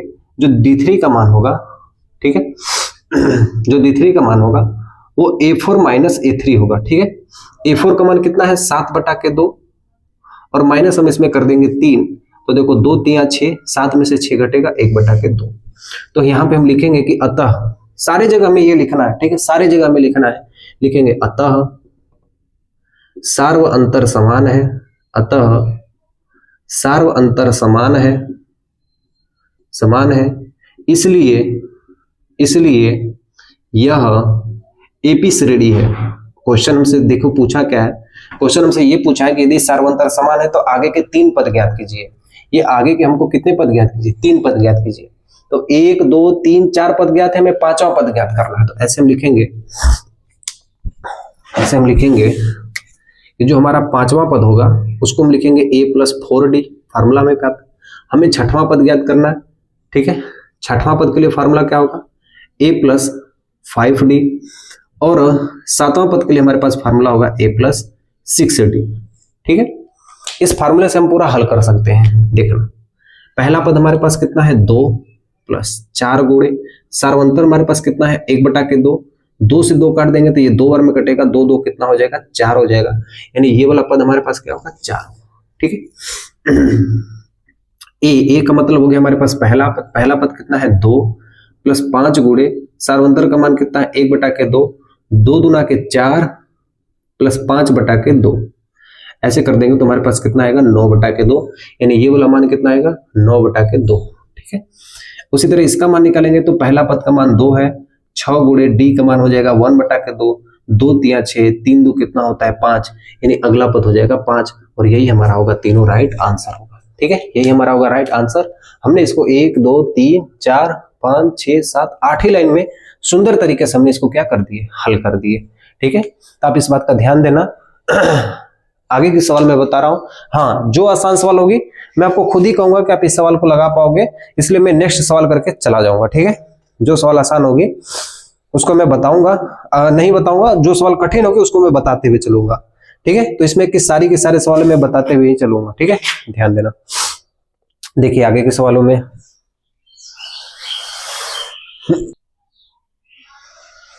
ठीक है, देखिए ये सवाल है एक्सरसाइज 5.1 की चौथी की तीसरी सवाल है, और तीसरे के सेम हो बहु चौथी सवाल थी। मैंने बोला है ना कि आसान सवाल में छोड़ दूंगा, उसके बाद ये पांचवी सवाल है जो रूट वाली सवाल है, ठीक है। एक बार ध्यान से देखना, सबसे पहले आपको मेरे संग ऐसे लिखना है, इसका जो प्रथम पद होगा, इसका जो प्रथम पद ए का मान होगा वो कितना है, -1.2 है, ठीक है। प्रथम पद कितना है, -1.2 है। इसका जो सार्व अंतर है, इसका जो सार्व अंतर है यानी जो d का मान है, पहला हम d1 का मान निकाल लेते हैं, वो हमारे पास होगा a2 - a1, यानी हमारे पास है -3.2, उसमें से हम घटा देंगे -1.2 को, ठीक है, ध्यान देना। तो -3.2 में माइनस माइनस हमारे पास प्लस हो जाएगा 1.2, और घटाएंगे देखो तो एक बार माइनस में एक बार प्लस में ये वैल्यू घटेगी, तो 2 में से 2 हो जाएगा 0, 3 में से 1 जाएंगे तो 2, 3 बड़ा है कि 1 बड़ा, तो बोलोगे भैया 3 बड़ा है, 3 के आगे माइनस का चिन्ह, इसलिए यहाँ पे हम माइनस लगा देंगे, ठीक है, ध्यान देना। दूसरा हम सार्वंतर ज्ञात करते हैं, तो हमारे पास होगा a3 - a2, ठीक है। a3 का मतलब तीसरा पद है -5.2, और इसमें हम घटा देंगे a2 को, तो माइनस माइनस प्लस हो जाएंगे 1.2 हो जाएगी, और घटाएंगे 3.2 को घटाएंगे, ठीक है, घटाएंगे तो यहाँ भी हमारे पास आएगा 2.0। उसी तरह हम d3 का भी मान निकालेंगे, तो a4 - a3 हो जाएगा, और चौथा पद हमारे पास कितना है, -7.2, और उसमें से घटाएंगे हम -5.2 को, ठीक है, तो हमारे पास हो जाएगा यहाँ पे -2.0। तो सभी जगह आप घटाओगे ना तो आपको ये सर्वांतर है ना वो समान दिखेगा, ठीक है। आगे वाले समय पीछे वाले घटाओगे तो जो माइनस है ये प्लस बन जाएंगे, माइनस माइनस क्या बन जाते हैं, प्लस, जैसे देखो यहाँ पे किया हूं, तो सभी जगह सर्वांतर क्या है, समान है। तो यहाँ पे हम प्यारा सा चिन्ह लिखेंगे कि अतः सर्वांतर समान है, अतः सर्वांतर समान है, इसलिए यह एपी श्रेणी है, तो इसके अगले पद में मतलब कौन से पद हमको ज्ञात करना है, 4 पद हमारे पास दिए हैं, हमको 5वां पद ज्ञात करना है, तो हम लिखेंगे a5, a6, ठीक है, और a7, ऐसे हम कर देंगे, ठीक है। तो a5 बराबर फार्मूला होता है a + 4d, a6 बराबर होता है a + 5d, और a7 बराबर होता है a + 6d, ठीक है। पहला पद हमारे पास कितना दिया है, -1.2 प्लस 4 गुणे सार्व अंतर हमारे पास कितना है, -2.0, ठीक है। तो ये -1.2, 4 गुना के कितना होता है, -8.0, जोड़ देंगे तो 8 -9.2, यानी ये जो मान आएगा, यानी यहाँ पे जो मान आएगा वो मान आएगा -9.2, ठीक है। नेक्स्ट सवाल देखिए, यहाँ पे होगा -1.2 प्लस 5 में सार्व अंतर का गुणा कर देंगे -2.0, तो -1.2 प्लस 5 दुना के कितना होगा, -10, और 10 से कितना हो जाएगा, -11.2 हो जाएगा, ठीक है। यहाँ पे देखो इस वाले मान को, पहला पद है -1.2, और उसमें मेरे भाई हम 6 और सार्व अंतर का गुणा है -2 का हम गुना कर देंगे, तो हमारे पास आएगा -1.2 प्लस 6 दुना के कितना होता है, -12, और -12 में 1 जोड़ दोगे तो -13.2 आ जाएगा। यानी जो हमारे आगे के 3 पद होंगे वो -11/2, 11.2 और -13.2 होंगे। आप इस बात का ध्यान रखना, ठीक है। क्लियर, यहां तक आपको सारा चीज क्लियर हुआ तो बोलोगे हाँ भैया हमको यहाँ तक पूरा चीज क्लियर हो गया, ठीक है। आगे की चीजें देखिए, नेक्स्ट सवाल देखिए, ये करड़ी वाले सवाल मैं आपको बताता हूँ। देखिए करड़ी वाले सवालों को हम कैसे हल करेंगे, सबसे पहले इसका हम लिखेंगे प्रथम पद इसका हमारे पास क्या दिख रहा है, 3 दिख रहा है। इसका जो सार्व अंतर है, सार्व अंतर यानी जो हमें d का मान दिख रहा है, वो सार्व अंतर हमें कितना दिख रहा है, पीछे वाले में से आगे वाले को घटा देंगे तो 3 + √2, पहले हम d1 निकालते हैं, ठीक है। इसमें से हम घटा देंगे 3 को हम घटा देंगे, तो 3 से 3 कट जाएगा, सिर्फ हमारे पास क्या बचेगा, रूट में 2 बचेगा, ठीक है। उसी तरह हम सार्व अंतर एक और निकाल देते हैं, इसमें से इसको घटाएंगे, यानी हम कह सकते हैं कि a3 में से a2 को घटाएंगे, तो a3 की वैल्यू हमारे पास है 3 + 2√2 माइनस 3 + √2, तो ये माइनस इस प्लस को भी क्या कर देगा, माइनस कर देगा। और देखो 3 से 3 हमारे पास वैल्यू कट जाएगी, 2 कौवा में से 1 कौवा घटाएंगे तो हमारे पास बचेगा 1 √2, ठीक है। तो यहाँ भी √2 बचा है, यहाँ भी √2 बचा है, इसलिए ये एपी श्रेणी है। इसलिए कौन सी श्रेणी है, एपी श्रेणी है। इसमें से भी इसको घटा के चेक करेंगे तो 3 से 3 कट जाएगा, 3 रूट 2 में से 2 रूट 2 घटाएंगे तो 1 रूट 2 बच जाएगा। ठीक है, तो हम यहाँ पे लिखेंगे कि अतः सार्व अंतर समान है। क्या लिखना मेरे संग, सार्व अंतर समान है, इसलिए यह एपी श्रेणी है। एपी श्रेणी है, जब एपी श्रेणी है तो मुझे 1 2 3 4 पद दिया है, मैं 5वां 6वां 7वां पद यहाँ पे लिख देता हूँ। तो यहाँ पे 5वां पद क्या होगा, a + 4d, यहाँ पे 6वां पद क्या होगा, a + 5d, और यहाँ पे 7वां पद क्या होगा, a + 6d होगा। ठीक है, तो ध्यान देना 5वां पद हम लिखते हैं, पहला पद हमारे पास कितना है, 3 + 4 रूट 2, डायरेक्ट हम लिख सकते हैं 3 + 5 d का मान है रूट 2, और ये 3 + 6 रूट 2। तो आगे कि नहीं, हमारे तीनों मान आगे के तीनों मान आगे कि नहीं आगे। तो ऐसे करके हमें देखो ये सब सवाल क्या करनी है, हल करनी है। ठीक है, नेक्स्ट देखिए, देखो जो मैं कठिन सवाल होंगे मैं आपको बताऊंगा, आप इसके लिए एकदम निश्चिंत रहिएगा। जो कठिन, देखो मैं सवाल लगाया हूं, मैं भी एग्जाम दिया हूं, ठीक है, मैं भी एग्जाम दिया हूं, और मुझे पता है कि कौन कौन से सवाल कठिन है, कौन कौन से सवाल आसान है। तो सारे सवाल को मैं बताते हुए चलूंगा। ठीक है, जो सवाल आसान होगी उसको मैं छोड़ दूंगा, जो सवाल कठिन होगी उसको मैं बता के ही जाऊंगा। ठीक है, ध्यान देना। ठीक है, देखिए आपको क्वेश्चंस तो ऊपर दिख रहे होंगे, तो ये में 6वां है, ये 7वां है, और 6वां है, ये 8वां है। 7 नंबर आप खुद अपने से लगा पाओगे। ठीक है, वो एकदम आसान सवाल है। 6 है, 8 है, 10 है, 11 है, और ये यकीन मानो ये चारों के चारों समांतर श्रेणी नहीं है, तो सिर्फ यही समांतर श्रेणी है। मैं आपको सारी चीजें बताता हूं, ध्यान से देखना। पहला पद हमारे पास कितना है, इसका पहला पद कितना है, 0.2 है। इसका सार्वंतर कितना है, पीछे वाले में से आगे वाले को क्या करो, घटा दो। तो 0.22 में से 0.2 घटाएंगे, तो देखो इसमें से इसको कैसे घटाया जाता है, 0.22 में से 0.2 घटाएंगे, तो यहाँ पे 2 में से 2 गया 0, तो हमारे पास बचेगा 0.02। ठीक है, दूसरा सार्वंतर हम ज्ञात करते हैं, यानी A3 में से A2 को घटाएंगे, तो A3 का मान 0.222 है, और A2 का मान है 0.22, घटाएंगे तो 0.002 आएगा। क्या सार्वंतर समान है, नहीं है। हम यहाँ पे लिखेंगे, जो प्यारा सा हम चीज लिखते हैं कि अतः सार्वंतर समान नहीं है, अतः हम लिखेंगे अतः सार्वंतर समान नहीं है, इसलिए यह एपी सीरीज नहीं है। कौन कौन ऐसे लिख देगा भैया, मैं ऐसे करके यदि लिख दूंगा तो आप लोग समझ जाओगे ना, मैं ज्यादा से ज्यादा सवाल आपको बता पाऊंगा। ठीक है, अगर मैं ऐसे कर दूं तो आप इसको लिख पाओगे कि नहीं, जैसे सवाल आपका हल किए गए हैं उसी तरह हल कर पाओगे कि नहीं। ऐसे बस आपको लिखने है कि अतः, ऊपर में लिखा हूं ऐसा ही आपको लिखने है कि अतः यह सार्वंतर समान नहीं है, इसलिए यह समांतर श्रेणी नहीं है। आपको बस इतना ही लिखना है यहाँ पे। ठीक है, ध्यान देना।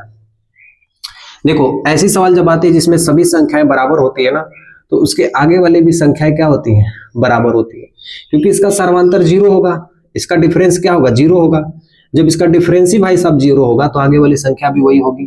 ठीक है, नेक्स्ट देखो, इसका जो पहला पद है वो कितना हमारे पास a है, इसका जो सार्वंतर होगा वो a2 - a1 होगा। a2 का मतलब हो गया 2a माइनस a1 का मतलब हो गया a। 2a में से a घटाएंगे, 2a में से a के घटाएंगे तो हमारे पास बचेगा a के। ठीक है, आप यहां से दूसरा सर्वांतर निकालेंगे तो हमारे पास आएगा a3 - a2 होगा। a3 का मतलब हमारे पास 3a हो गया, a2 का मतलब हमारे पास हो गया 2a हो गया। ठीक है, तो 3a में से 2a, 3 कौआ में से 2 कौआ मर गए तो हमारे पास कितना बचा, a। ठीक है, ध्यान देना। उसी तरह हम d3 का मान निकाल देंगे, d3 का मान निकाल देंगे तो हमारे पास होगा a4 - a3। a4 का मान कितना दिया है 4a, a3 का मान कितना है 3a, 4a में से 3 घटा देंगे तो a। अगर ये a तीनों बराबर आ गया तो मतलब ये है कि समांतर श्रेणी ये वाला है, तो ये वाला समांतर श्रेणी है, ये वाला है, ये वाला नहीं है, और ये वाला भी नहीं है। ठीक है, ध्यान देना।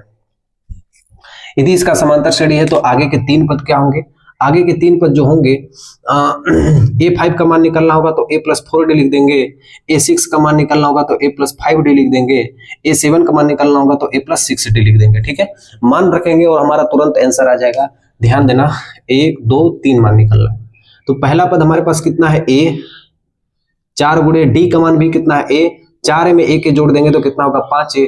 उसी तरह इसको हल करेंगे तो 6a, इसी को हल करेंगे तो 7a आएगा। ठीक है, इसका 5a 6a 7a, यही हमारे आगे के 3 पद होंगे। देखिए इसमें क्या होगा, इसका प्रथम पद क्या होगा, इसका प्रथम पद क्या होगा मेरे दोस्त, a होगा। सार्व अंतर जो डी का मान होगा वो पीछे वाले में से आगे वाले को घटा देंगे, यानी a2 माइनस a1 करेंगे तो a स्क्वायर में से a को घटाएंगे तो हमारे पास ये वैल्यू घटेगी, नहीं घटेगी। स्क्वायर कभी भी a से नहीं घटता है, इस बात का आप लोग ध्यान रखिएगा, ठीक है। देखना यहाँ पे जो d2 होगा वो a3 माइनस a2 होगा। 3 का मान कितना है, a की पावर 3, और 2 का मान कितना है, a स्क्वायर। क्या ये वैल्यू घटेगी? तो सार्वंतर बराबर नहीं है, इसलिए यह एपी सीरीज नहीं है। इस बात का आप लोग ध्यान रखिएगा, ठीक है।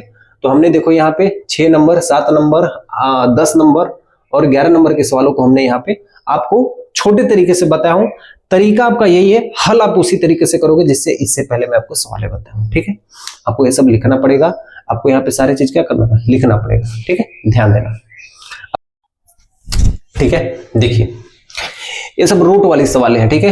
तो जितनी भी रूट वाली सवालें होती है ना, उसमें पहले हम रूट से बाहर चीजों को निकाल देते हैं। ध्यान से देखना, इसको हम लिखेंगे रूट में 2। 8 को हम लिख सकते हैं, क्या लिख सकते हैं, 2 दूना के 4 दूना के 8। देखो कैसे मैं बाहर निकालता हूं, 2 दूना के 4 दूना के 8। 8 को हम लिख सकते हैं कि नहीं? जब एक पेयर, एक जोड़ा होता है तो वो बाहर निकल आता है और बच जाता है, जो बचा हुआ भाग है वो अंदर बच जाता है। तो 8 को हम लिख सकते हैं 2 रूट 2 लिख सकते हैं। 18 को हम क्या लिख सकते हैं, 3 तिली के 9, 9 दूना 18, मतलब 3 कॉमन हो जाएगा। अरे भाई 18 को हम क्या लिख सकते हैं, 3 गुणे 3 गुणे 2 लिख सकते हैं। तो 2 जोड़ा है इसलिए बाहर निकल जाएगा और बचेगा क्या हमारे पास, रूट 2। 32 को हम लोग क्या सकते हैं, 4 चौके 16, 16 दूना के क्या हो जाएगा 32। इसी तरह डट डट ऐसे है। अब आपके लिए आसान हो गया कि नहीं? तो आपको इसको क्या करनी है, सोल्व करनी है। मैं आपको सोल्व करके दिखा देता हूं, इसका सार्वंतर मैं ही सोल्व कर देता हूं, क्यों आप लोग परेशान हो गए भाई साहब। प्रथम पद कितना है, रूट 2। सार्व अंतर जो डी का मान होगा, d1 का मान होगा वो a2 माइनस a1 होगा। तो a2 माइनस a1 मतलब 2 रूट 2 में से 1 रूट 2 घटा दोगे, 2 कौवा में से 1 कौवा घटा दोगे तो 1 कौवा बच जाएगा, ठीक है। उसी तरह d2 बराबर a3 माइनस a2 होगा, ठीक है। a3 का मान कितना है, 3 रूट 2 माइनस 2 रूट 2, हमारे पास बचेगा सिर्फ रूट 2, ठीक है। d3 का मान होगा हमारे पास a4 माइनस a3। a4 का मान कितना है हमारे पास, 4 रूट 2।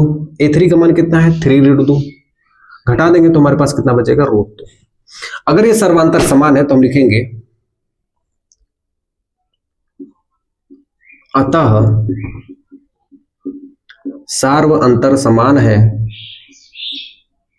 अतः सार्व अंतर समान है, इसलिए यह एपी सीरीज है, इसलिए यह एपी सीरीज है। तो एपी सीरीज है तो इसके हम आगे कितने पदों को लिख देते हैं, 3 पद को। ये हमारा 4 पद हो गया। हमारा 5वां पद का फार्मूला होगा a + 4d, हमारा 6वां पद का फार्मूला होगा a + 5d, हमारा 7वां पद का फार्मूला होगा a + 6d, ठीक है। देखिए पहला पद हमारे पास क्या है, रूट 2, और 4d का मान भी कितना है, रूट 2। 4 कौवा प्लस 1 कौवा, टोटल कितना कौवा, 5 कौवा। यहाँ पे 5 कौवा plus root 2 plus 5 root 2, total कितना हो जाएगा, 6 रूट 2। यहाँ पे रूट 2 प्लस 6 रूट 2, टोटल कितना हो जाएगा, 7 रूट 2। तो ये सब तीनों मान इसके आगे को हो गए, ठीक है। ये देखो एपी सीरीज में नहीं है। इसका पहला पद कितना है, रूट 3 है। इसका जो सार्वंतर है वो a2 माइनस a1, मतलब रूट 6 में से रूट 3 कभी घटेगा, कभी नहीं घटेगा। इसका d2 मान निकाल देते हैं। रूट 9 को देखो 3 लिखते हैं, 3 तिली के 9, 3 बाहर निकल आएगा। तो इसका मान होगा a3 माइनस a2। a3 का मान कितना है, 3। a2 घटा देते हैं, रूट में 6, ये भी मान नहीं घटेगा, इसलिए लिखेंगे इसका सार्व अंतर समान नहीं है, इसलिए ये एपी सीरीज भी नहीं है। इस बात का आप लोग ध्यान रखिएगा, ठीक है। अगली सवाल देखिए, नेक्स्ट इसको पहले हम तोड़ देते हैं। 1 हो गया, 3 तिली के 9 हो गया, 50 25 हो गया, 7 49 हो गया, ठीक है। इसका पहला पद हमारे पास कितना है, 1 है। सार्वंतर क्या होगा, a2 माइनस a1 होगा। a2 मेरे भाई 9 है, a1 हमारे पास 1 है, तो हमारे पास जो सार्वंतर आएगा वो 8 आएगा, ठीक है। यहाँ पे हम दूसरा पद तोड़ेंगे तो हम लिखेंगे a3 माइनस a2 लिखेंगे। तीसरा पद हमारे पास 25 है, 25 में से 9 घटाएंगे तो 25 में से 9 घटाएंगे 16 आएगा। सार्वंतर बराबर नहीं है, इसलिए लिखेंगे सार्व अंतर, ठीक है, वो बराबर नहीं है, इसलिए ये एपी सीरीज नहीं है। लेकिन इसका देखिए बराबर होगा कैसे, देखो 1 का वर्ग 1 होता है, 5 का वर्ग 25 होता है, 7 का वर्ग 49 होता है, ये 73 हो गया। देख रहा मेरी बातें ध्यान से। इसका पहला पद कितना हो गया, 1। इसका सार्वंतर कितना हो गया, सारवंतर हो गया A2 माइनस A1, ठीक है। तो 25 में से 1 घटा दोगे तो हमारे पास कितना होगा 24। ये हमारे पास जो दूसरा सारवंतर होगा वो A3 माइनस A2 होगा, ठीक है। तो 49 में से 25 भी घटाओगे तो भी हमारे पास कितना आएगा 24 आएगा, ठीक है। और D3 का मान कितना दिया है A4 माइनस A3 कर देंगे, 73 में से 49 घटाएंगे तो भी हमारे पास कितना आएगा 13 में से 9 गया 4, ये हमारे पास आएगा 24। तो सार्वंतर बराबर है ना, तो यहाँ पे हम लिखेंगे कि सार्व अंतर, यहाँ पे हम लिखेंगे सार अंतर बराबर, इसलिए ये एपी सीरीज है, ठीक है। तो अगले के 3 पद हमें ज्ञात करना है, यानी 1 2 3 4 पद दिया है। 5वां पद के लिए हम लिखेंगे a प्लस 4d, 6वां पद के लिए हम लिखेंगे a प्लस 5d, और 7वां पद के लिए लिखेंगे a प्लस 6d। a का मान रख दीजिएगा, a का मान हमारे पास कितना है 1 है, 4 गुणे सार्वंतर का मान कितना है 24 है, हम फटाक से मान निकाल देंगे, 4 चौके 16, 4 दूना 8 1 9, 96 प्लस 1 कितना होगा 97 होगा, ठीक है। पहला पद कितना है 1, 5 गुणे कितना होगा 24, 24 5 120, 120 में 1 जोड़ दोगे तो हमारे पास कितना होगा 121। a का मान कितना है 1, 6 गुणे कितना होगा 24, 24 छक्का 144 होता है, 144 में 1 जोड़ दोगे हमारे पास आएगा आंसर 145। तो ये हमारा हो गया क्या चीज, आंसर हो गया। इस बात का आप लोग देखिए ध्यान रखिएगा, ठीक है। तो यहाँ तक हमने अपना पूरा चैप्टर खत्म कर दिया है, और यकीन मानना हमने चैप्टर्स को वैसे तरीके से मैंने आपको समझाया जिस तरीके से आप इसे अपने एग्जाम में लिख सकते हो। और ज्यादातर इस बात का ध्यान देना कि इस चैप्टर से जितनी भी सवालें आपकी बनती हैं सारी के सारी क्वेश्चंस बहुविकल्पी में बनती है। तो जो अगला प्रश्नावली में बताऊंगा ना, प्रश्नावली 5.2, ध्यान देना।